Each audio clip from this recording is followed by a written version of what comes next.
حضرت عمر رات کے اندھیرے میں نکلتے ہیں اور کافی دور پہنچ جاتے ہیں. جب کافی دور پہنچ گئے تو کیا دیکھتے ہیں کہ جھونپڑی کے باہر ایک آدمی رو رہا ہے. مسلمان نہیں ہے, اور سنو, مسلمان نہیں ہے, رو رہا ہے. حضرت عمر اس کے پاس بیٹھ گئے.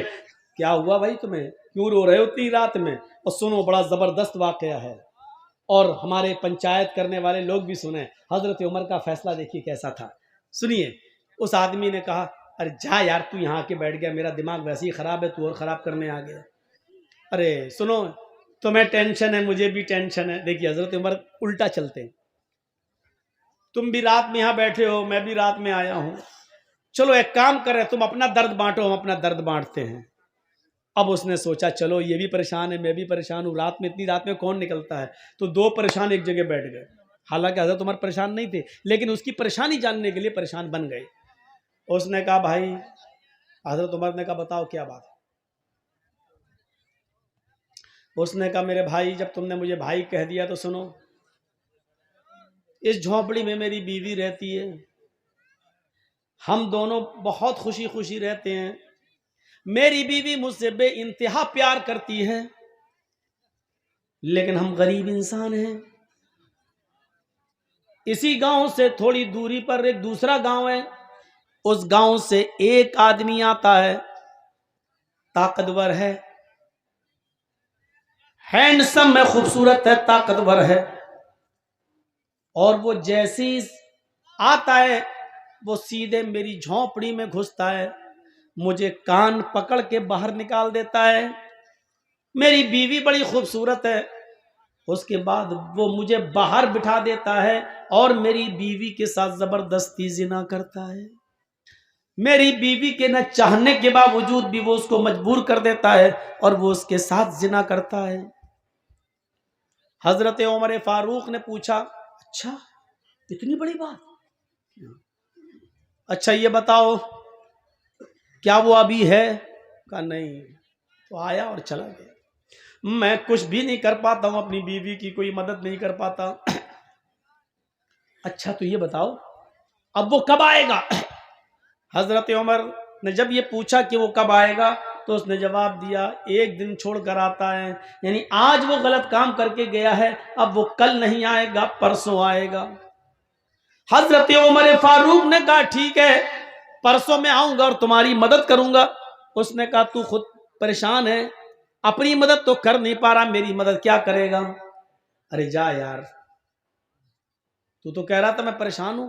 کہا میں پریشان ہوں, میں بھی پریشان ہوں, پریشان نہ ہوتا تو میں رات میں کیوں نکلتا, لیکن میری پریشانی اتنی بڑی ہے کہ آئے میرے بھائی. حضرت عمر کہتے ہیں آئے میرے بھائی, جب تو خود پریشان ہے تو میری پریشانی کو تو کیسے دور کرے گا, لیکن میں تیری پرسوں مدد کروں گا. اس نے کہا اچھا جاؤ ٹھیک ہے کر لینا. وہ سوچنے لگا ایسی تسلی دینے والے سبھی آتے ہیں, یہ بھی تسلی دے رہا ہے. حضرت عمر نے جاتے جاتے اس سے کہہ دیا, ہاں سنو پرسوں میں آؤں گا, اپنی بیوی سے کہہ دینا کھانا بنا کر تیار رکھے. کہنے لگا ارے جا یار, کھانے سے اس کا کیا تعلق ہے, تو مدد کرنے آئے گا کہ کھانا کھانے آئے گا؟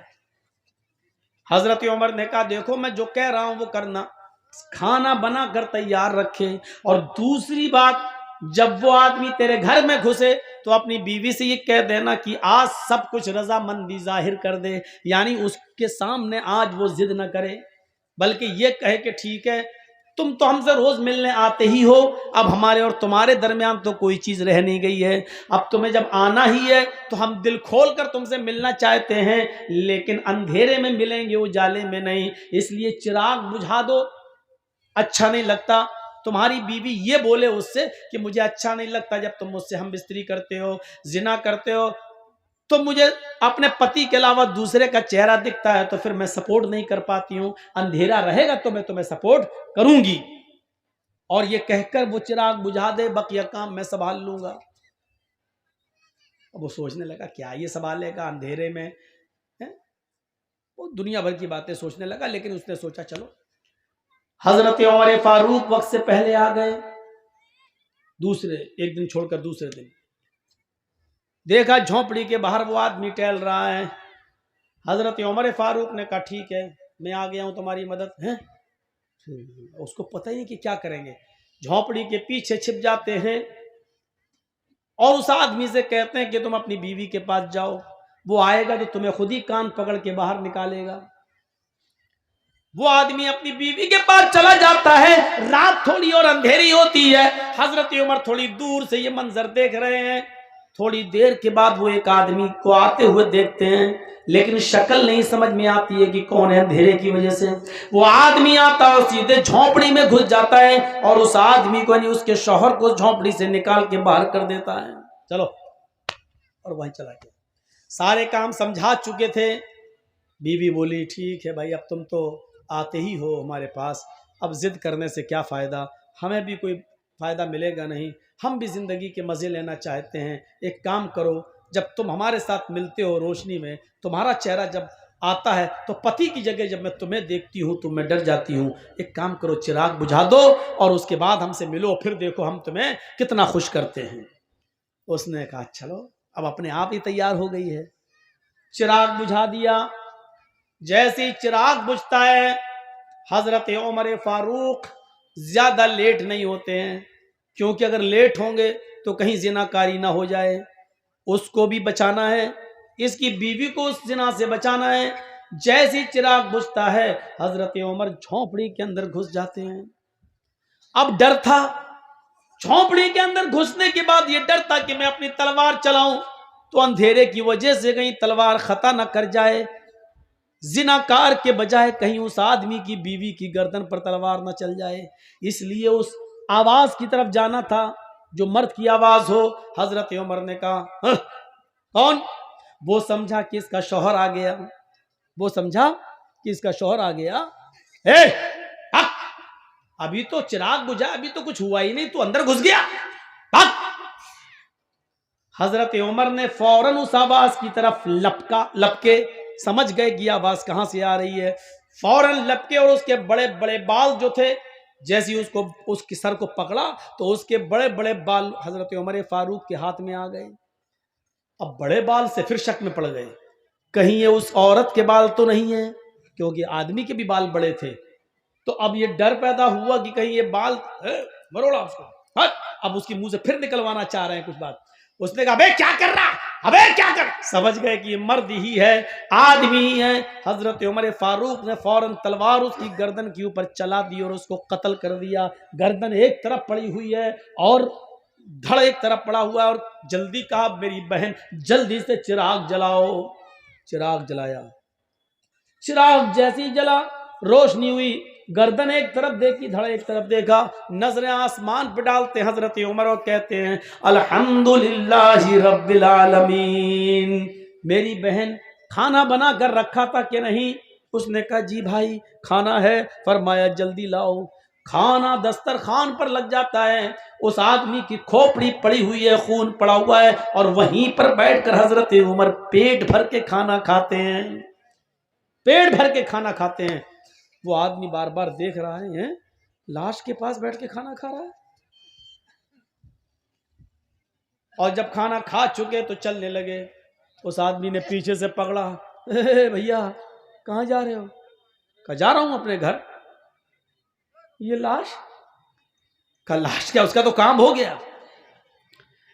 کہا اگر اس ملک کے امیر المومنین کو، عمر فاروق کو اگر پتہ چلا اور صبح چرچا ہوا کہ اس گھر میں لاش نکلی، تو کہیں ایسا نہ ہو کہ اس کے قتل کے الزام میں میری گردن اڑوا دیں۔ تم عمر کا انصاف نہیں جانتے ہو۔ حضرت عمر مسکراتے ہیں اور کہتے ہیں تمہیں ڈرنے کی ضرورت نہیں ہے، کل صبح میرے ہی دربار خلافت سے کچھ لوگ آئیں گے، ابھی آئیں گے تھوڑی دیر کے بعد، اور اس کی ڈیڈ باڈی کو اٹھا کر لے جائیں گے، اس کو سینے ہینے کے بعد جا کر قبر میں دفن کر دیں گے، تمہیں کچھ کرنے کی ضرورت نہیں ہے۔ بھیا تم ہو کون؟ کہا میں ہی امیر المومنین ہوں، میں عمر ہوں، اور میں اس دن تمہاری داستان سننے کے بعد بہت پریشان ہوا، بس ٹھیک ہے میں جا رہا ہوں۔ اس نے کہا امیر المومنین 2-3 سوالوں کے کیا آپ مجھے جواب دینا پسند کریں گے؟ فرمایا بتاؤ کیا ہے، بتاؤ کیا ہے۔ اس نے کہا امیر المومنین اتنا بتائیے کہ آپ نے کھانا بنانے کے لیے کیوں کہا تھا پرسوں کہ کھانا بنا کر تیار رکھنا؟ اس قتل سے کھانے کا کیا تعلق تھا؟ امیر المومنین، چراغ بجھانے کے لیے آپ نے کیوں کہا تھا؟ کیونکہ اندھیرے میں تو ڈرتا کہ کہیں تلوار میری بیوی کی گردن پہ نہ چل جائے، روشنی میں تو آپ قتل اور اچھا کر سکتے تھے، لیکن آپ نے روشنی کے بجائے اندھیرے میں قتل کرنا گوارا کیا ہے۔ آپ نے اندھیرا کیوں پسند کیا ہے؟ جبکہ روشنی میں آپ کسی کو اچھی طریقے سے مار سکتے تھے، لیکن روشنی کے بجائے آپ نے اندھیرے میں قتل کیا۔ اور جب آپ نے لاش دیکھی تو کسی کے مرنے کے بعد انا للہ پڑھا جاتا ہے، لیکن میں نے آپ کی زبان سے سنا ہے کہ آپ نے انا للہ کے بجائے جب لاش دیکھی تو الحمدللہ رب العالمین پڑھا ہے۔ یہ الٹی الٹی دعائیں آپ نے کب سے سیکھی ہو پڑھی؟ اس نے حضرت عمر کا جواب سنو، کیا جواب تھا؟ حضرت عمر فرماتے ہیں، اے میرے بھائی، جب تو نے مجھے اپنی داستان سنائی اور تو نے کہا کہ میں بھوکا ہوں، کھانا نہیں کھاتا اس لیے کہ میں اپنی بیوی کی مدد نہیں کر سکتا، جب تک میں اپنی بیوی کو ظلم سے بچا نہ لوں میں کھانا نہیں کھاؤں گا۔ جب تو نے مجھ سے یہ بات کہی تو اس وقت میں نے دل میں سوچا، اے عمر تو کتنا بد نصیب ہے، تو کتنا مطلب پرست ہے۔ تیرے خلافت کے زمانے میں، تیرے دربار خلافت میں، تیرے دور خلافت میں ایک غریب آدمی کی بیوی کے اوپر ظلم ہو رہا ہے اور تو بستر پر چادر اوڑھ کے سوتا رہتا ہے، کل قیامت کے دن تجھے جواب دینا ہوگا۔ اے میرے غریب بھائی، جب تو نے مجھے یہ بتایا کہ ایک آدمی آتا ہے اور میری بیوی سے زنا کرتا ہے تو میں نے پرسوں ہی عہد کر لیا تھا کہ عمر اس وقت تک کھانے کا ایک لقمہ نہیں کھائے گا، اپنے حلق کے نیچے نہیں لائے گا جب تک کہ اس آدمی کو قتل نہیں کر دے گا، اور اس آدمی کی پریشانی سے میں تجھے نجات نہیں دلا دوں گا تب تک میں نہیں کھاؤں گا۔ میں پرسوں سے اب تک بھوکا تھا، صرف پانی پی رہا تھا یا ایک آدھ کھجور کھا لیتا تھا، لیکن کھانے کا ایک لقمہ بھی میں نے نہیں کھایا، کیونکہ میں تیری مدد کرنا چاہتا تھا۔ اس لیے میں نے کہا تھا کہ کھانا بنا کر رکھنا۔ آج اس آدمی کے سامنے میں نے کھایا کھانا، اس لیے کہ میں 2 دن سے بھوکا تھا اور آج میں نے پیٹ بھر کے کھانا کھایا۔ اچھا ٹھیک ہے، لیکن اندھیرے میں قتل کیوں کیا؟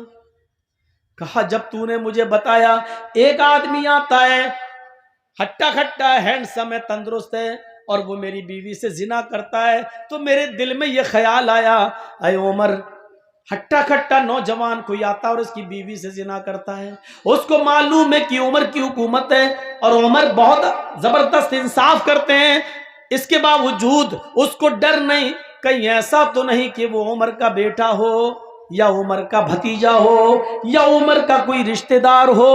میں نے یہ سوچا اتنا گندا کام اتنی بہادری کے ساتھ رات کے اندھیرے میں اگر کوئی کر رہا ہے تو اس کا عمر کے رشتہ داری سے کوئی تعلق تو نہیں ہے، اس لیے میں نے کہا چراغ بجھا دینا، کیونکہ جب مجھے ڈر پیدا ہوا کہ وہ میرا بیٹا بھی ہو سکتا ہے، میرا بھتیجا بھی ہو سکتا ہے، میرا رشتہ دار بھی ہو سکتا ہے، میں چھپ گیا اور میں اللہ سے یہ دعا کرتا تھا کہ اللہ اس کام میں میرا بیٹا شامل نہ ہو، آئے اللہ اس کام میں میرا بھتیجا یا میرا کوئی رشتہ دار شامل نہ ہو، کیونکہ آج جو بھی ہوگا اس کی گردن اڑائی جائے گی، آج جو بھی ہوگا اس کی گردن کٹے گی، اے اللہ مجھے شرم سے بچا لے، میرے اور میرے خاندان کا نام گرنا نہیں چاہیے۔ میں پرسوں سے ہی دعا کر رہا تھا، جب وہ آدمی جھونپڑی کے اندر گھسا اس وقت تک مجھے لگا کہ یہ میرا ہی کوئی رشتہ دار ہے، اس کی چال، اس کی قد و قامت مجھے بتلا رہی تھی، اس کا نڈر طریقے سے بے باکی کے ساتھ آنا اور جھونپڑی میں بے خوف گھس جانا، یہ مجھے بتلا رہا تھا کہ وہ میرا کوئی رشتہ دار ہی ہے۔ جب وہ اندر گھسا اور تمہاری بیوی نے اس کو اپنی باتوں میں لپیٹا اور چراغ بجھ گیا تو میں اندر گیا، اور چراغ بجھانے کے لیے میں نے ہی پرسوں کہا تھا تم سے، لیکن چراغ جب بجھ گیا میں اندر گیا، میں نے چراغ بجھانے کے لیے اس لیے کہا تھا کہ اگر چراغ چل رہا ہوتا اور میں جھونپڑی کے اندر گھس جاتا اور میری نظر پڑتی اس مجرم کے اوپر اور پتہ چلتا کہ یہ تو میرا بیٹا ہے، میرا بھتیجا ہے یا میرا کوئی رشتہ دار ہے، تو ہو سکتا تھا کہ اپنے رشتہ دار یا بیٹے یا بھتیجے کو دیکھ کر میرا غصہ ٹھنڈا ہو جاتا اور پھر میں اپنی تلوار اس کی گردن پر نہ چلاتا اور تمہیں بلا کر رضامندی کا اظہار کرتا، لے دے کے معاملہ بنانے کی کوشش کرتا اور یہ کہتا کہ کچھ مان لے لے اور معاملے کو یہیں ختم کر دے۔ ہو سکتا تھا اگر میرا رشتہ دار ہوتا تو میں تمہیں مناتا، شاید میری تلوار نہ چلتی، میرا غصہ ٹھنڈا ہو جاتا، اس لیے میں نے چراغ بجھانے کا حکم دیا تھا تاکہ جب میں تلوار چلاؤں تو مجھے یہ پتہ نہ ہو کہ میں تلوار اپنے بیٹے، بھتیجے یا رشتہ دار پر چلا رہا ہوں یا کسی غیر پر۔ پھر میں نے تلوار چلائی، اللہ کی قسم اس وقت تک بھی مجھے یقین نہیں تھا کہ میری تلوار کس پہ چل رہی ہے، میں یہی سمجھ رہا تھا یہ کوئی میرا رشتہ دار ہی ہوگا۔ میں نے اپنی تلوار اس کی گردن پہ چلائی، جب تلوار سے اس کی گردن کٹ کے زمین پہ گری تو میں نے کہا چراغ چلاؤ، کیونکہ مجھے یہ دیکھنا تھا کہ یہ کوئی میرا بیٹا، میرا بھتیجا یا میرے گاؤں کا رشتہ دار تو نہیں ہے۔ جب چراغ تمہاری بیوی نے جلایا اور جب میں نے اس کی شکل دیکھی تو آسمان پر نظریں ڈالی، میں نے اللہ کا شکر ادا کیا، الحمدللہ رب العالمین۔ اے اللہ، جس آدمی کو میں نے قتل کیا اور جو آدمی زنا کرنے آتا تھا اس کی بیوی سے، نہ وہ میرا بیٹا ہے، نہ میرا بھتیجا ہے، نہ وہ کوئی میرا رشتہ دار ہے، یہ کام بھی ایک یہودی ہی کر رہا تھا، یہودی کی بیوی کے ساتھ۔ مرنے والے میں کوئی مسلمان نہیں ہے، کوئی رشتہ دار نہیں ہے۔ اس پر میں نے اللہ تعالیٰ کا شکر ادا کیا اور اس لیے میں نے الحمدللہ کہا، انا للہ نہیں کہا۔ تو میرے بھائیوں، اس طریقے سے عدل اور انصاف کرتے تھے۔ چونکہ اس کی بیوی مجبور تھی، وہ زنا نہیں کروانا چاہتی تھی، صرف آدمی کی غلطی تھی، اس لیے حضرت عمر نے آدمی کو قتل کیا، مرد کو قتل کیا اور اس کی بیوی کو اس کے ظلم سے آزاد کرا دیا۔ تو انصاف یہ ہونا چاہیے اور انصاف کا تقاضا بھی یہی کہتا ہے کہ عدل عدل ہے اور عدل کے ساتھ سمجھوتا نہیں ہونا چاہیے۔ چار آدمی ادھر سے بیٹھے، چار آدمی ادھر سے بیٹھے، اب رشتہ داری کا منہ دیکھا جا رہا، ایسی بات کہ سانپ بھی مر جائے اور لاٹھی بھی نہ ٹوٹے۔ مولانا صاحب ایسا راستہ نکالیے بیچ والا کہ کام بن جائے۔ نہیں، اسلام کی درشٹی میں یہ نہیں، جرم کو جرم کہو، انصاف اور امن کو امن کہو، عدل کو عدل کہو، سچ کو سچ کہو اور جھوٹ کو جھوٹ کہو۔ یہی اسلام سکھاتا ہے، یہی اسلام کی دعوت ہے اور یہی اسلام کہتا ہے کہ وہ کوئی بھی ہو اور کسی بھی دھرم کا ماننے والا ہو، انسانیت کا دامن آپ کے ہاتھ سے نہیں چھوٹنا چاہیے، عدل ہونا چاہیے، انصاف ہونا چاہیے اور یہی سب مذہب کی تعلیم ہے، سارے دھرم کی یہی تعلیم ہے۔ میرے بھائیوں، اسلام چونکہ سب دھرموں سے میں اعلیٰ ہے، افضل ہے، اس لیے اسلام نے سب سے زیادہ انسانیت کو فروغ دیا ہے، انسانیت کو یہاں تک کہا ہے کہ اگر کسی عورت کے پیٹ میں ناجائز بچہ بھی ہے، اگر کالج میں پڑھتے ہیں لڑکا اور لڑکی، اسٹوڈنٹ ہیں اور لڑکا اور لڑکی سے غلطی ہو گئی اور دونوں کسی ہوٹل میں یا کسی پرائیویٹ روم میں جا کر منہ کالا کر لیے اور 1000 آلات منع حمل استعمال کرنے کے باوجود، ٹیبلٹس وغیرہ اور جن چیزوں سے حمل نہیں رکتا ہے، حمل نہیں ٹھہرتا ہے، ان چیزوں کو استعمال کرنے کے باوجود بھی لڑکی اگر گربھوتی ہو گئی، حاملہ ہو گئی، مثلا اس نے ٹیبلٹ کھائی، کام نہیں کی، پھر بھی حاملہ ہو گئی، یا آج کل بہت سی ایسی چیزیں چلنے لگی ہیں جس کو اگر اپنے پینس وغیرہ پہ پہن لیا جائے اور اس کے بعد ہم بستری کی جائے تو اس کے بعد حمل نہیں ٹھہرتا ہے، لیکن کبھی کبھی ایسا ہوتا ہے کہ اس کے باوجود بھی حمل ٹھہر جاتا ہے، وہ چیز کبھی پھٹ جاتی ہے اور کسی نہ کسی طریقے سے اللہ کو جب کوئی دن دکھانا ہوتے ہیں تو کسی نہ کسی طریقے سے حمل باقی رہ جاتا ہے۔ تو اب اسلام کیا کہتا ہے؟ انسانیت کا سب سے بڑا علم بردار مذہب یہ کہتا ہے کہ اس لڑکے اور لڑکی کو سزا تو دی جائے گی، انہوں نے جرم کیا ہے ان کو سزا تو ملے گی، لیکن لڑکی کے پیٹ میں اگر حمل ہے تو لڑکے کو پہلے سزا دے دو، لیکن لڑکی کو اتنے دن کے لیے ملتوی کر دو جب تک کہ اس کے پیٹ کا بچہ باہر نہ آ جائے۔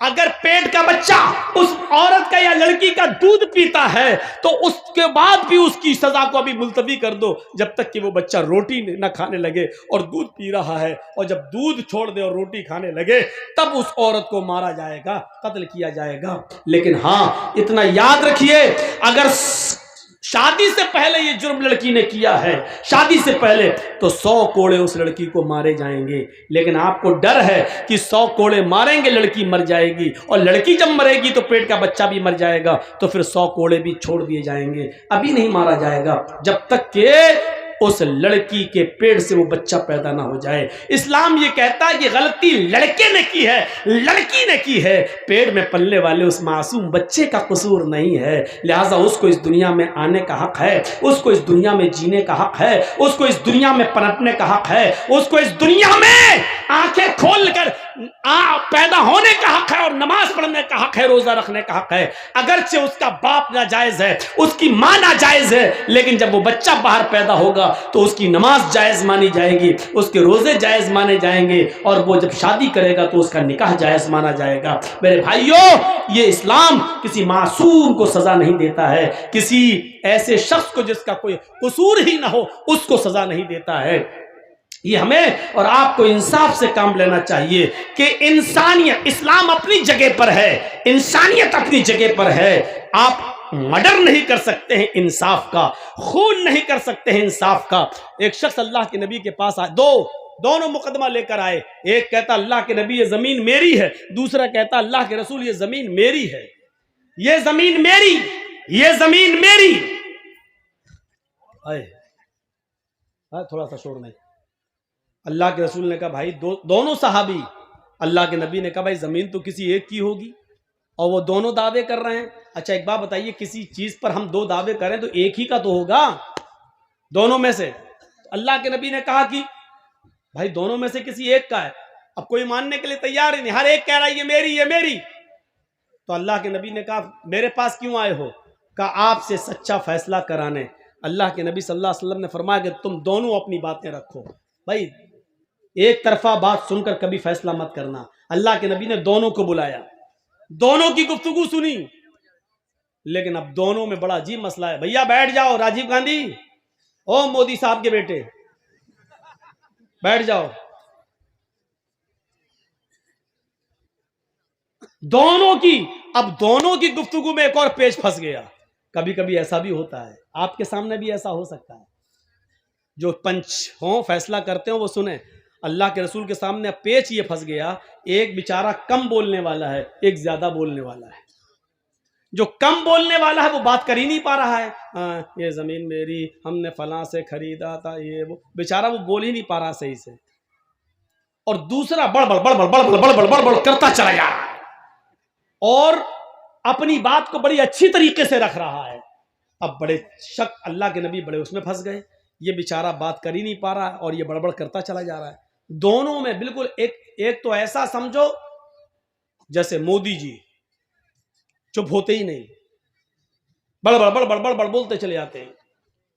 آپ نے سنا نا وہ ایک آدمی دوربین سے دیکھ رہا تھا، مودی جی پوچھتے بھائی کیا دیکھ رہا ہے؟ میں تو یہاں کھڑا ہوں، کیمرے میں آنے کا شوق مجھے، تو اوپر کیا دیکھ رہا ہے؟ صاحب میں اوپر آپ کو نہیں، آپ کی باتوں کو دیکھ رہا ہوں، کتنی اوپر جا رہی ہیں، میں ان کو دیکھ رہا ہوں کتنا لمبا پھینکتے ہیں آپ دوربین سے۔ تو ایک آدمی پھینکنے میں ماہر، بولتے ہی بولتا چلا جاتا ہے، بڑ بولتا چلا جاتا ہے، اور دوسرا اس میں بالکل ایسا ہے منموہن، وہ بولتے ہی نہیں، آواز ہی نہیں نکلتی، وہ چپ رہتے ہیں۔ تو یہ دونوں ایسے ہو گئے، ایک بند ہی نہیں ہو رہا، دوسرا بولتا چلا جا رہا ہے، اور ایک تو بولتا چلا جا رہا، دوسرا بیچارہ بول ہی نہیں پا رہا۔ دونوں کی گفتگو سننے کے بعد اللہ کے نبی نے کیا فیصلہ سنایا؟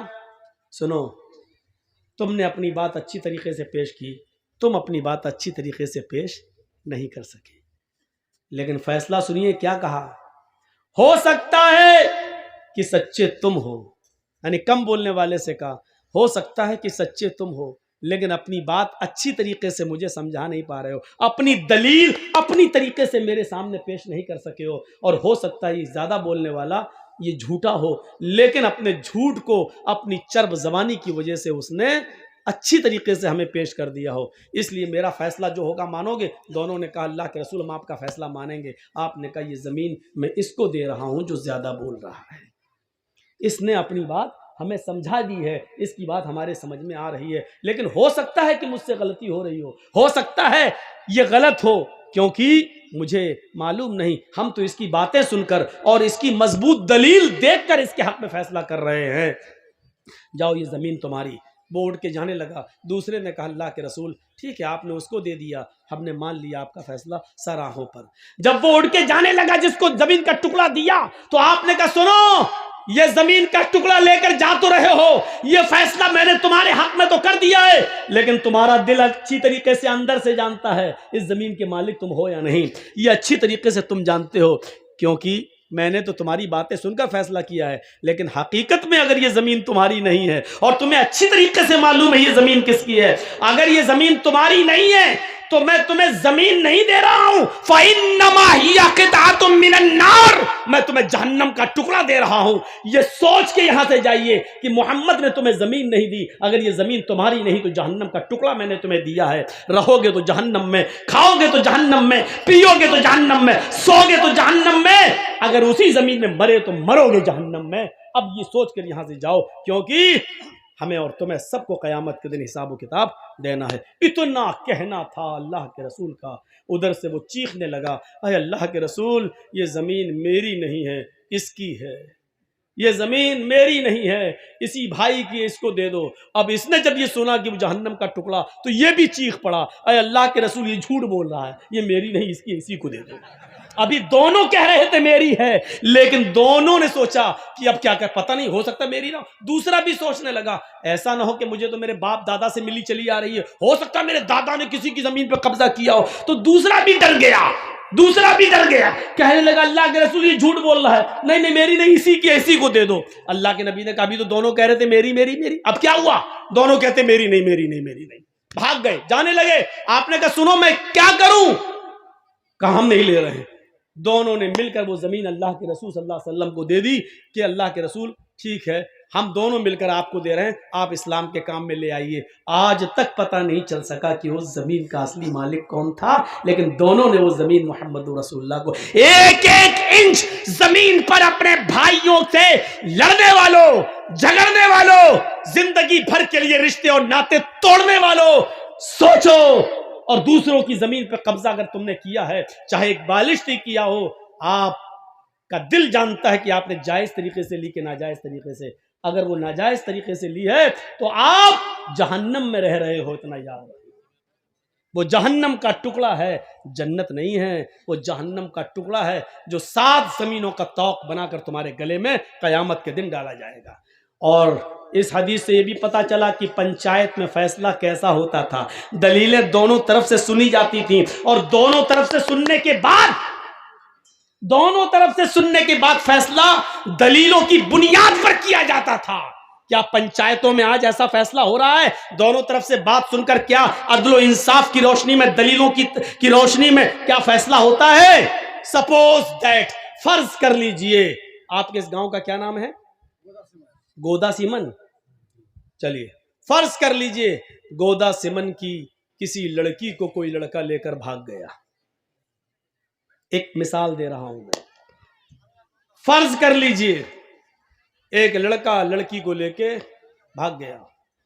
لڑکی کے باپ نے پنچایت بٹھال کے کہا کہ فلاں لڑکے نے میری لڑکی کا منہ کالا کر دیا ہے, اب میری لڑکی سماج میں منہ دکھانے کے لائق نہیں ہے, سچا فیصلہ کریے. پنچایت نے لڑکی کو برآمد کر لیا.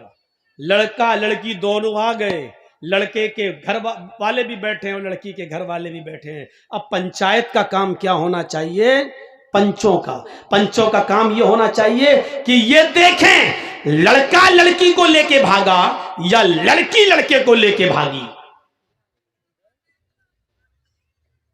اب یہ ہونا چاہیے تھا. اب سوال پیدا ہوتا کہ نہیں صاحب دونوں راضی تھے اس لیے دونوں بھاگے, تو پھر مجھے بتائیے کہ پھر یہ کہاں کا فیصلہ ہے کہ جب دونوں اپنی اپنی رضامندی کے ساتھ بھاگے تو تم جرمانہ صرف لڑکے کے اوپر لگاتے ہو اور لڑکے کا جرمانہ لے کر اس زناکار لڑکی کو دے دیتے ہو. یہ کہاں کا عدل ہے اور کہاں کا انصاف ہے اور کہاں کا فیصلہ ہے؟ مجھے سرپنچ اور پنچایت میں بیٹھنے والے یہ لوگ بتائیں. کل قیامت کے دن ان سرپنچوں کو بھی اپنے اپنے جرم کا حساب اور اپنے اپنے فیصلوں کا حساب دینا ہوگا. قرآن کریم نے تو جب لڑکا یا لڑکی میں زنا ہوتا ہے تو زناکاری کے معاملے میں لڑکی کی غلطی کو مانا ہے. قرآن جب لڑکا کسی لڑکی کے ساتھ زنا کرتا ہے تو قرآن لڑکی کی غلطی زیادہ مانتا ہے. اور اسی لیے قرآن پڑھیے, قرآن نے کیا کہا؟ الزانیۃ والزانی فاجلدوا کل واحدۃ منہما مئۃ جلدہ. زنا کرنے والی لڑکی اور زنا کرنے والے لڑکے, ان دونوں میں سے ہر ایک کو 100 کوڑے مارو. اگر وہ غیر شادی شدہ ہیں تو, کنوارے ہیں تو کتنے کوڑے مارو؟ 100. اور اللہ نے یہاں کیا کہا؟ زنا کرنے والی لڑکی, یعنی پہلے لڑکی کا نام لیا, بعد میں کیا کہا؟ الزانیۃ والزانی, زناکار لڑکی اور زناکار لڑکا. پہلے لڑکی پھر لڑکا, کیونکہ زنا کی شروعات لڑکی کی طرف سے ہوتی ہے. اگر لڑکی کسی لڑکے کو زنا کے لیے دعوت نہ دے تو کوئی لڑکا کسی لڑکی کے ساتھ زبردستی زنا کر ہی نہیں سکتا ہے. زبردستی وہ ہوتی ہے کہ کھینچ کے کھیت میں لے جائے اور اس کے ساتھ منہ کالا کرے, لیکن لڑکا لڑکی دونوں گودا سمن سے بھاگ کر کشن گنج میں پکڑے جائیں تو اس کا مطلب یہ ہے کہ لڑکا لڑکی کو کھینچ کے نہیں لے گیا ہے, بلکہ لڑکا اور لڑکی دونوں راضی تھے. اسی لیے کشن گنج, اس لیے اتر دیناج پور, اس لیے کٹیہار, اس لیے دلی یا بمبئی میں پکڑے گئے. لڑکی اتنی دور کوئی کھینچ کر نہیں لے جا سکتا ہے لڑکی کو, میرے بھائیوں. اور جب شروعات لڑکا اور لڑکی دونوں کی رضامندی سے ہوئی ہے تو پھر جرمانہ صرف لڑکے پر لگایا جائے اور اس جرمانے کا پیسہ لڑکی یا لڑکی کے ماں باپ کو دے دیا جائے. حرام ہے, حرام ہے, حرام ہے یہ فیصلہ. اور یہ کمائی بھی لڑکی اور لڑکی کے ماں باپ کے اوپر حرام ہے, جو اس نے لڑکے سے لے کر اپنی لڑکی کی زندگی کے لیے اور اس کی شادی کے کرنے کے نام پر لی ہے. کیونکہ جب غلطی دونوں کی تھی تو سماج کا کام یہ تھا کہ اگر سزا دے سکتے تھے تو دونوں کو سزا دیں, اور نہیں دے سکتے تھے تو آپ نے لڑکے سے جرمانہ لے کر لڑکی کو کیوں دیا؟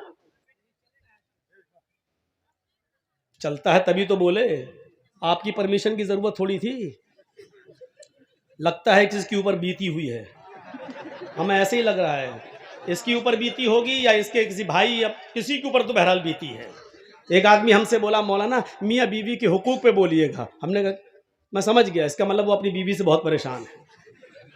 جو آدمی ہم کو کہتا ہے اس پہ بولو, اس کا مطلب یہ ہے کہ وہ اس میں ملوث ہے, ورنہ اس کو کیا مطلب مولانا جو بولیں گے قرآن حدیث بولیں گے. تو یہ پنچایت کا فیصلہ میرے بھائیوں غلط ہوتا ہے کہ لڑکے والے سے پیسے لے کے لڑکی کو دے دیا جائے. نہیں. اور شروعات جب لڑکی کی طرف سے ہوتی ہے, بتائیے کیسے ہو سکتا ہے زنا؟ ریپ اسلام کے اندر اگر لڑکے نے لڑکی پر زبردستی کی تو لڑکی پر تو سزا ہے ہی نہیں, صرف لڑکے پر سزا ہے. اور لڑکی نے زبردستی کی, لڑکے کو کھینچا تو لڑکی کو سزا ہے, لڑکے کو سزا نہیں ہے. لیکن جب دونوں نے رضامندی کے ساتھ کیا ہے تو دونوں کو سزا ہے اسلام کے اندر. میرے بھائیوں اس کو سوچئے. صاحب اس نے لڑکی کے ساتھ ایسا کیا تو اب لڑکی کہاں جائے گی؟ جہنم میں جائے. میرے باپ کا کیا جا رہا ہے, بھاگی کیوں؟ صاحب لڑکی کا باپ پریشان ہے, زندگی بھر منہ نہیں دکھائے گا. ابے کمینے تو نے موبائل دیا کیوں تھا اپنی لڑکی کو؟ نہ موبائل دیا ہوتا, نہ فون پہ بات ہوتی, نہ واٹس ایپ چلتا, نہ بھاگنے کی نوبت آتی. ساری غلطی تو لڑکی کے باپ نے کی ہے, اور سزا لڑکے کو ملے کہ اس سے پیسہ لے کے لڑکی کے باپ کو دیا جائے. میرے بھائیوں ایسی لوگوں کو دیوس کہا ہے قرآن نے, بھڑوا. تیری لڑکی بھاگی کیسے؟ تیری لڑکی گئی کیسے؟ تیری لڑکی اس لڑکے کے ساتھ لنک میں آئی کیسے؟ تو کر کیا رہا تھا؟ گھر میں کیا کر رہا تھا؟ تو نے اپنی لڑکی کا سے سوال جواب کیوں نہیں کیا؟ تو نے اپنی لڑکی کی نگرانی کیوں نہیں کی؟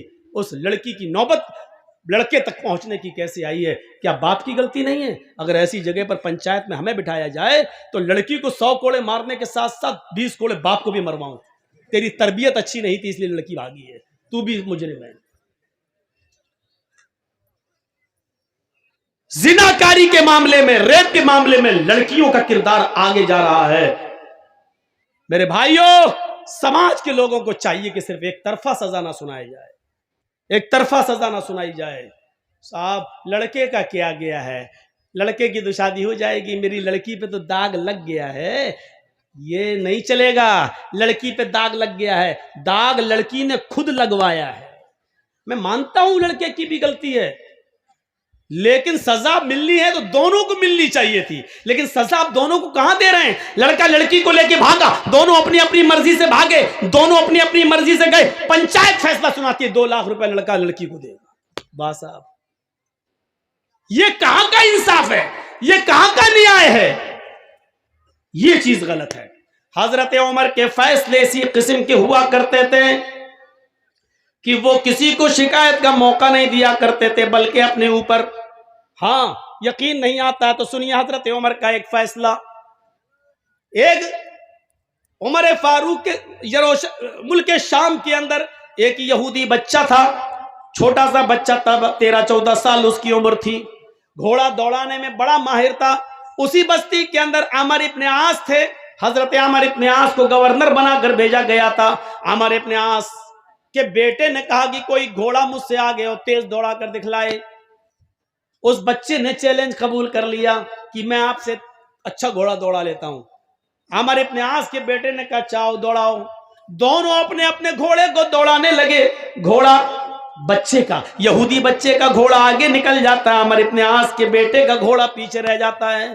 اب عامر ابن عاص کے بیٹے کو غصہ آیا، میں گورنر کا بیٹا اور یہ یہودی کا بچہ آگے نکل گیا مجھے پیچھے کر کے۔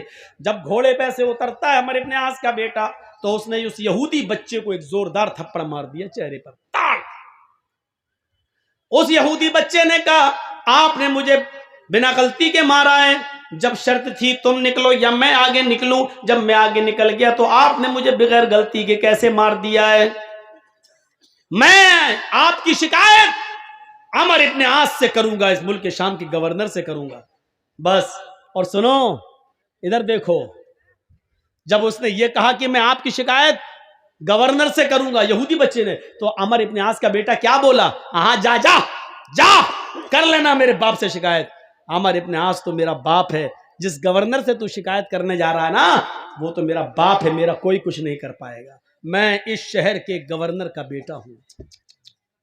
وہ یہودی بچہ چپ ہو گیا۔ جب تم گورنر کے بیٹے ہو تو تمہارا کون کیا کر لے گا؟ لکھیم پور کھیری میں کسانوں کے اوپر وہ لڑکا گاڑی چلا دیتا؟ نہیں چلایا، کیوں؟ کیونکہ منتری کا بیٹا تھا۔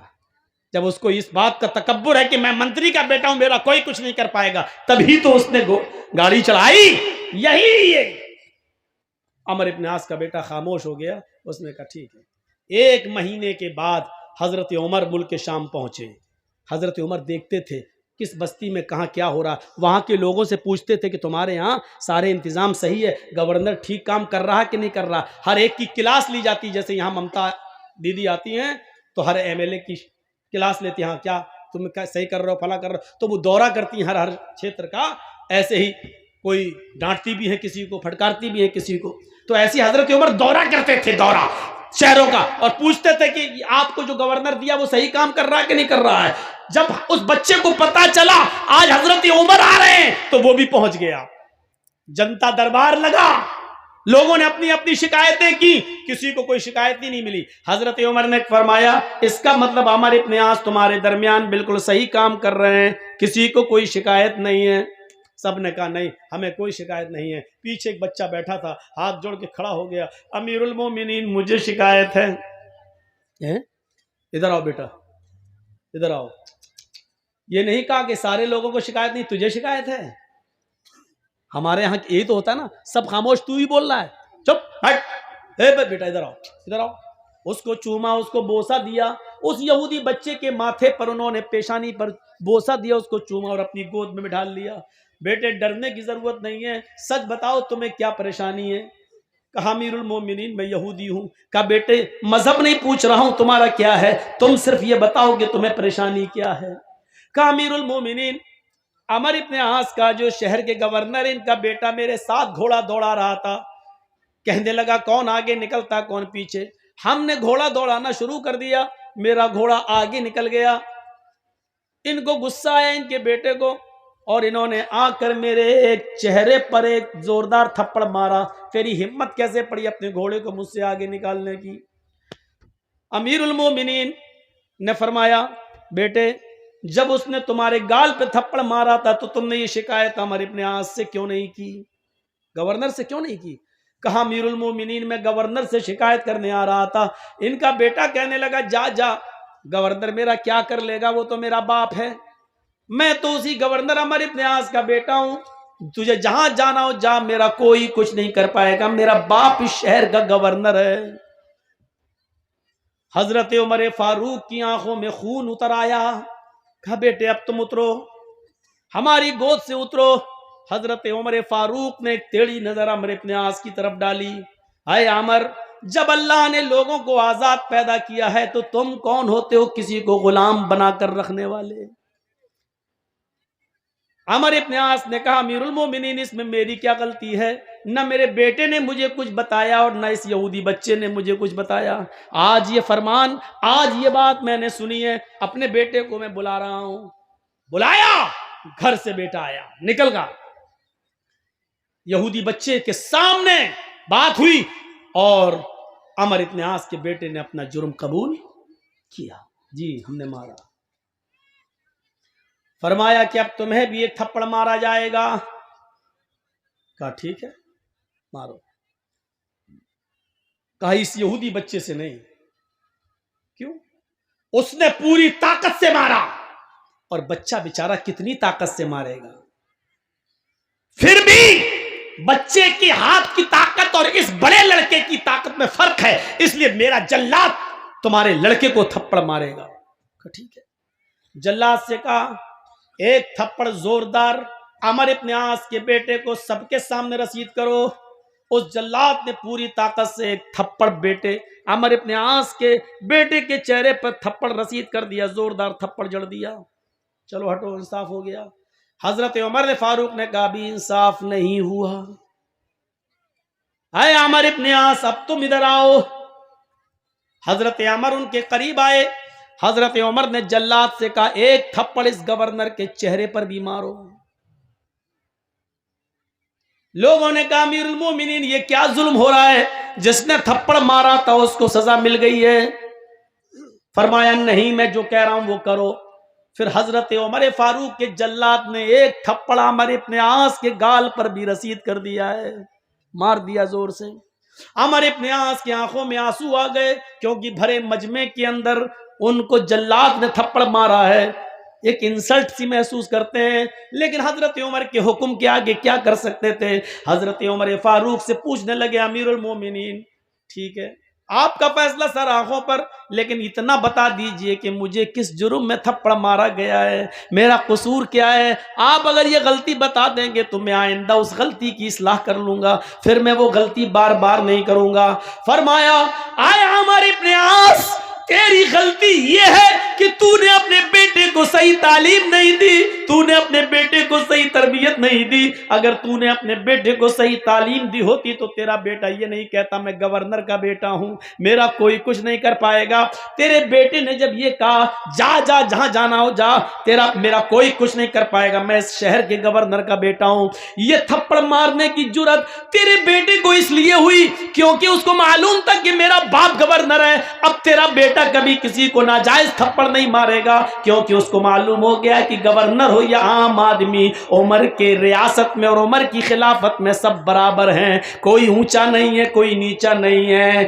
عمرو ابن عاص آج کے بعد تو کبھی اپنے بیٹے کو یہ تربیت نہیں دے گا، اور جب بھی تربیت دے گا تو صحیح تربیت دے گا۔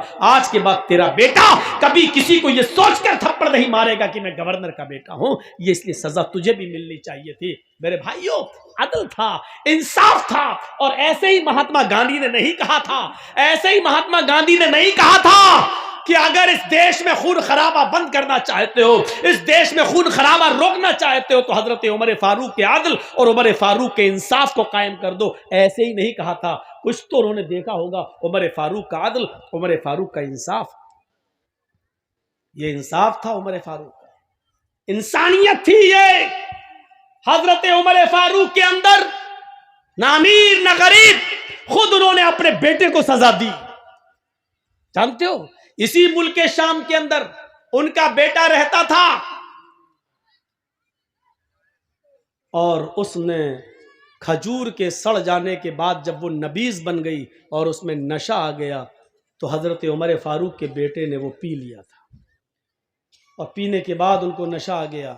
انہوں نے کہا یہ تو غلط ہوا میرے ساتھ، میں سمجھا کہ صحیح ہے لیکن نشہ آ گیا اس کے اندر، تو کھجور سڑ گئی، نبیذ بن گئی۔ عامر ابن عاص کے پاس گئے عمر فاروق کے بیٹے اور کہنے لگے کہ میں نے نشے والی چیز استعمال کر لی ہے، لہٰذا مجھے سزا دے دو۔ حضرت عامر ابن عاص نے عمر فاروق کے بیٹے کو کھڑا کر کے 40 کوڑے پڑوا دیے۔ یاد رکھنا کتنے؟ 40۔ مدینے میں جب عمر فاروق کو پتا چلا کہ شام کے اندر میرے بیٹے نے نبیذ پی لی اور اس کو نشہ آ گیا تھا، اور عمر ابن عاص نے ان کو 40 کوڑے مار دیے، لیکن ان کو یقین نہیں آیا۔ انہوں نے اپنا گھوڑا بھیجا اور عمر ابن عاص کو ایک لیٹر لکھا کہ اس نئے گھوڑے کے اوپر میرے بیٹے عبداللہ کو بٹھا کر اس کو یہاں روانہ کر دیا جائے، یہ میرا حکم ہے۔ لہٰذا جب یہ گھوڑا ملک شام پہنچتا ہے تو اس گھوڑے کے اوپر بیٹھ کر عمر ابن عاص نے ان کے بیٹے یعنی عمر فاروق کے بیٹے کو ملک مدینے کے اندر روانہ کر دیا۔ بیٹے نے سوچا کہ مدینے میں میرے ابو مجھے بلا رہے ہیں میرے گھر، میں اپنی ماں باپ سے ملوں گا۔ جب بیٹا مدینے میں اترتا ہے اور اپنے گھر کی طرف جاتا ہے تو کیا دیکھتا ہے کہ گھر پہ پہرے دار بیٹھے ہوئے اور وہ کہہ رہے ہیں اے امیر المومنین کے بیٹے تمہیں گھر جانے کی اجازت نہیں ہے، پہلے اپنے باپ کے دربار میں جاؤ۔ بیٹا امیر المومنین کا بیٹا اپنے باپ کے دربار میں جاتا ہے۔ باپ نے کہا بیٹے آؤ، اچھا ہوا جلدی آ گئے ہو۔ فرمایا کہ لوگوں جلاد کہاں ہیں؟ جلاد بیٹھے ہوئے تھے۔ فرمایا میرے بیٹے کو یہیں سامنے کھڑا کر دو، میدان کے اندر کھڑا کر دو۔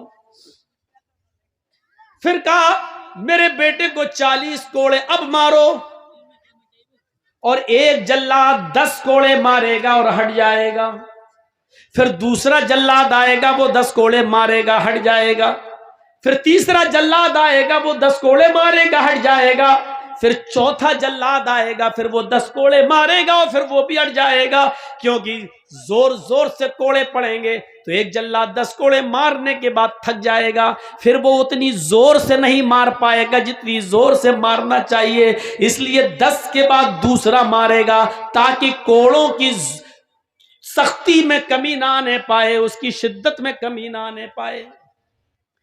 بیٹا چیختا رہا ابو مجھے ایک جرم کی 2 بار سزا کیوں دی جا رہی ہے؟ میں نے 40 کوڑے ملک شام کے اندر کھا تو لیے، اللہ کے رسول کا فرمان تو یہی ہے اگر کوئی شراب پی لے تو اس کو 40 کوڑے مارے جائیں، اگر میں نے دھوکے سے غلطی سے یہ جانتے ہوئے کہ اس میں نشہ نہیں اور پی لیا اور بعد میں نشہ آ گیا تو اس جرم کی مجھے سزا مل چکی ہے۔ حضرت عمر نے کچھ نہیں کہا، بیٹے پہلے 40 کوڑے کھاؤ اس کے بعد میں تمہاری سنوں گا۔ جب 40 کوڑے پوری طاقت سے پڑ چکے اس کے بعد حضرت عمر فاروق کا بیٹا بیٹھ گیا، اس لیے کہ اب اس کے جسم میں اتنی طاقت نہ رہی کہ وہ اپنے پیروں کے بل اٹھ کر اپنے گھر جا سکے۔ حضرت عمر نے اس کو گھر پہنچانے کا انتظام کیا، ٹھیلا ویلا منگوایا، اس زمانے کی جو گاڑیاں چلتی تھی اس گاڑی کو بلوایا اور اس پر بٹھایا۔ بیٹے نے کہا ابو جان آپ نے جو کیا ہوگا وہ اچھا ہی کیا ہوگا، لیکن اتنا مجھے پتا ہے کہ آپ نے آج میرے ساتھ اچھا نہیں کیا ہے، کیونکہ جس جرم کی سزا میں پا چکا تھا مجھے دوبارہ اس جرم کی سزا کیوں ملی ہے؟ حضرت عمر نے کہا نہیں آئے میرے بیٹے، میں نے اس لیے تجھے یہ 40 کوڑے مارے ہیں کہ جب میں نے سنا کہ تو نے نشہ جانے کے بعد نبیذ پی لی، پھر میں نے یہ سنا کہ عمر ابن عاص نے تجھے 40 کوڑے پڑوائے، 40 کوڑے لگوائے، تو میں سمجھ گیا عمر ابن عاص نے تمہاری پیٹھ پر جو کوڑے برسائے وہ سزا تو تمہیں دی گئی لوگوں کو دکھانے کے لیے، لیکن میں جانتا تھا شاید عمر ابن عاص نے تمہارے ساتھ رعایت برتی ہو، جتنی زور سے کوڑے مارنا چاہیے اتنی زور سے کوڑے تمہاری پیٹھ پر نہ برسوائے ہوں، اس لیے کہ تم عمر کے بیٹے ہو، اس لیے کہ تم امیر المومنین کے لخت جگر ہو، اس لیے کہ تم حضرت عمر فاروق کے صاحبزادے ہو۔ یہ سوچ سوچ کر شاید عمر ابن عاص نے جلاد سے کہہ دیا ہو کہ بیٹے کی آہستہ آہستہ مارو، اتنا نہ مارو کہ خون ٹپکنے لگے۔ میرے بیٹے عمر ابن عاص نے جب کوڑے تمہارے جسم پہ مارے تو تمہاری یہ حالت نہیں تھی، تمہاری یہ حالت نہیں تھی، تم چل رہے تھے، پھر رہے تھے، دوڑ رہے تھے، لیکن آج 40 کوڑے کھانے کے بعد تم اپنے گھر جانے کے لائق نہیں رہے، اس لیے آج تمہیں صحیح سزا ملی ہے، اس سے پہلے تمہیں تمہارے جرم کی پوری سزا نہیں دی گئی تھی۔ میں نے سمجھ گیا کہ عمر ابن عاص نے تمہارے ساتھ رعایت برتی ہے، تمہارے ساتھ کنسیشن برتا ہے، تمہیں جتنی زور سے کوڑے مارنا چاہیے تھا اتنی زور سے کوڑے تمہارے پیٹھ پر نہیں پڑے ہیں، آج پڑے ہیں۔ میں اللہ کے سامنے جواب دے سکتا ہوں کہ اللہ، میں نے اپنے بیٹے کے ساتھ انصاف کیا ہے۔ جس نے اپنے بیٹے کے ساتھ یہ عدل کیا ہو، اپنے بیٹے کے ساتھ یہ انصاف کیا ہو، میرے بھائیوں ذرا غور کرو کہ دوسروں کے ساتھ اس کا انصاف کتنا زبردست ہوگا، اس کا انصاف کتنا بڑا ہوگا جو اپنے بیٹے کے ساتھ یہ انصاف کر رہا ہے۔ حضرت عمر تو اپنے بیٹے کو دوبارہ سزا دے رہے ہیں۔ آج ہماری پنچایتیں ایک طرف سے پیسہ لے کے، ایک مجرم سے پیسہ لے کے دوسرے مجرم کو دے دیتی ہیں اور دلا دیتی ہیں پنچوں کا فیصلہ سر آنکھوں پر۔ ان سے غلطی نہیں ہو سکتی ہے بیچارے، یہ بہت اچھا فیصلہ کرتے ہیں۔ میرے بھائیوں اپنے فیصلوں پر نظر ثانی کرو، دوڑاؤ، آپ کہیں بے انصافی تو نہیں کر رہے ہو، کیونکہ قیامت کے دن ہمیں اور آپ کو سب کو انصاف کرنا ہے، سب کو جواب دینا ہوگا۔ عدل، انسانیت کی یہ مثالیں کسی دوسرے مذہب کے اندر نہیں مل سکتی۔ ہم دیکھیں، نظریں ڈالیں، میرے بھائیوں یہ اسلام کی شکشا ہے، یہ اسلام کی تعلیم ہے۔ حضرت عمر فاروق یروشلم کی طرف سفر کر رہے ہیں، بیت المقدس فتح کر لیا جاتا ہے، بیت المقدس فتح کر لیا جاتا ہے، بیت المقدس کو آزاد کر لیا جاتا ہے۔ لوگوں نے ان کو بلایا، امیر المومنین آئیے، ایک بار آپ بیت المقدس میں آ جائیے اور دیکھ لیجئے، اور بیت المقدس کا نظام بنا جائیے، 2 رکعت نماز پڑھا دیجئے۔ حضرت عمر کو بڑی خوشی ہوئی کہ آج بیت المقدس کو آزاد کر لیا گیا ہے۔ حضرت عمر فاروق بیت المقدس کی طرف جا رہے ہیں اپنے چند ساتھیوں کے ساتھ۔ راستے میں یروشلم پڑتا ہے، جب یروشلم سے گزر رہے تھے تو وہاں عیسائیوں کی ایک بستی تھی، اس عیسائیوں کی ایک بستی سے گزر رہے تھے، وہیں اذان کا وقت ہو جاتا ہے۔ اسی بستی کے اندر عیسائیوں کا ایک گرجا تھا جس میں عیسائی عبادت کرتے تھے۔ حضرت عمر فاروق کے ایک ساتھی نے اذان دی۔ حضرت عمر فاروق رضی اللہ تعالیٰ عنہ کے ایک ساتھی نے جب اذان دی تو حضرت عمر فاروق نے سارے صحابہ سے کہا تم وضو بنا لو۔ وضو بنانے کے بعد نماز پڑھنے کا ٹائم آیا تو وہ عیسائی اپنی بستی سے نکلتے ہیں، حضرت عمر فاروق کے پاس آتے ہیں اور کہتے ہیں امیر المومنین آپ نماز کہاں پڑھیں گے، آپ کی نماز کا وقت آ گیا ہے۔ انسانیت دیکھیے، حضرت عمر فاروق نے کہا اسی جنگل میں، اسی بستی میں ہم نماز پڑھ لیں گے، چادریں بچھائیں گے اور یہیں نماز پڑھ لیں گے۔ ان عیسائیوں نے کہا نہیں، ہمارا گرجا خالی ہے، آپ ہمارے گرجا میں چلے جائیے اور نماز پڑھ لیجئے۔ امیر المومنین آپ کے عقیدے کے مطابق جہاں مورتی ہوتی ہے وہاں نماز نہیں ہوتی ہے، لہٰذا میرے گرجا میں مورتی نہیں ہے، ہم نے عیسیٰ علیہ السلام کا مجسمہ، ان کا اسٹیچو، ان کی مورتی ہم نے ہٹا دی ہے، آپ چاہیے میں نے گرجا کو پانی سے دھو دیا ہے، میں نے اس کو پاک صاف کر دیا ہے، آپ اس گرجا میں جا کر نماز پڑھ لیجئے، آپ کو کون یہاں ہمیشہ رہنا ہے، ایک ٹائم کی نماز پڑھنا اور آگے نکل جانا، بیت المقدس کی طرف چلے جانا ہے، جائیے نماز پڑھ لیجئے۔ حضرت عمر فاروق نے لوگوں سے کہا بیچارہ اگر یہ قربانی دے رہا ہے تو اس جگہ سے بہتر ہے کہ ہم کسی بند جگہ پر نماز پڑھ لیتے ہیں، چلیے۔ حضرت عمر اپنے ساتھیوں کو لے کر گرجا میں گھس گئے، چاروں طرف دیکھا کوئی ایسی چیز نہیں تھی کہ جس چیز کی موجودگی میں نماز نہ ہو، کوئی چیز نہیں تھی۔ ہاں ٹھیک ہے، سب چیزیں اوکے ہیں، نماز ہماری ہو جائے گی، تمہاری اجازت بھی ہے۔ جیسے سرکار اگر کسی زمین پر نماز پڑھنے کی اجازت دے رہی ہے تو وہاں ہماری نماز ہو جائے گی، کیونکہ سرکار کی پرمیشن ہے۔ اگر کسی آدمی کی جگہ ہے اور اس کی پرمیشن نہیں ہے تو آپ وہاں نماز نہیں پڑھ سکتے۔ جب عیسائیوں نے پرمیشن دے دی آپ ہمارے گرجا میں نماز پڑھ لیجئے تو نماز ہو جائے گی۔ حضرت عمر فاروق اس گرجا میں گھستے ہیں، صفیں لگا لیتے ہیں، چٹائیاں بچھ جاتی ہیں، صفیں لگ جاتی ہیں۔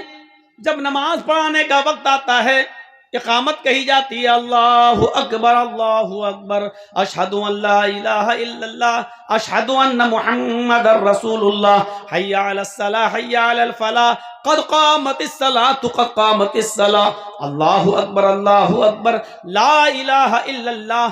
جب اس طریقے کے اقامت جب کہہ دی جاتی ہے، حضرت عمر فاروق قبلے کی طرف چہرہ کر کے اللہ اکبر کہنے والے ہیں، نماز کے لیے اللہ اکبر کہنے والے ہیں۔ اچانک ان کے ذہن میں کوئی بات آتی ہے اور وہاں سے نکلتے ہیں، لوگو چلو ہم یہاں نماز نہیں پڑھیں گے۔ اقامت ہو گئی، تکبیر کہہ دی گئی، لیکن حضرت عمر نے کیا کہا، یہاں سے نکلو، یہاں نماز نہیں پڑھیں گے۔ لوگوں نے کہا جب پڑھنا ہی نہیں تھی تو آئے کیوں؟ کہا بعد میں بتاؤں گا، چلو باہر نکلے۔ پھر اسی جنگل میں آ گئے، وہیں پر چٹائی بچھائی اور نماز پڑھ لی۔ سفر میں تھے اس لیے 2 رکعت نماز پڑھانے کے بعد سلام پھیر دیا۔ عیسائیوں نے روتے ہوئے کہا، امیر المومنین ہمارا جرم کیا تھا، ہم نے تو خوشی خوشی اجازت دے دی تھی، ہم نے تو خوشی خوشی اجازت دے دی تھی نماز پڑھنے کی، آپ چلے بھی گئے تھے اندر، پھر کیا بات ہے کہ آپ نے ہمارے گرجا میں نماز نہیں پڑھی؟ کیا کسی نے آپ کو منع کیا تھا یا ہمارے پادری نے آپ کو روکا تھا؟ حضرت عمر کہتے ہیں نہیں، بلکہ میں خود اپنی مرضی سے نکلا۔ کہا کیوں؟ کیا ہماری اجازت نہیں تھی یا ہمارے گرجا میں آپ کی نماز نہیں ہوتی؟ آپ کے عقیدے کے مطابق زمین پاک ہونا چاہیے تھی، میں نے دھو دیا تھا گرجا۔ آپ کے عقیدے کے مطابق اس میں مورتی نہیں ہونی چاہیے تھی، میں نے مورتی ہٹا رکھی تھی، پھر اس میں آپ کی نماز کیوں نہیں ہوتی؟ حضرت عمر نے کہا نہیں، اے میرے عیسائی بھائی، بات یہ نہیں ہے کہ اس گرجا میں میری نماز نہیں ہوتی، بلکہ میں صرف اس خوف سے تمہارے گرجا سے نکل گیا کہ میرے دل میں یہ خیال آیا، اے عمر اگر آج تو نے اس گرجا میں نماز پڑھ لی، اگر آج تو نے اس گرجا میں نماز پڑھ لی تو کہیں ایسا نہ ہو کہ تیرے انتقال کے 50 سال کے بعد، 100 سال کے بعد، 200 سال کے بعد جب مسلمان ترقی کریں گے، آگے بڑھیں گے، ان کی حکومتیں ہر جگہ پھیلیں گی، کہیں ایسا نہ ہو کہ بعد میں آنے والے مسلمان یہ سمجھیں کہ جس گرجا میں حضرت عمر نے نماز پڑھی تھی وہ پہلے مسجد تھی، یہ عیسائیوں نے اس کو توڑ کر گرجا بنا لیا ہے۔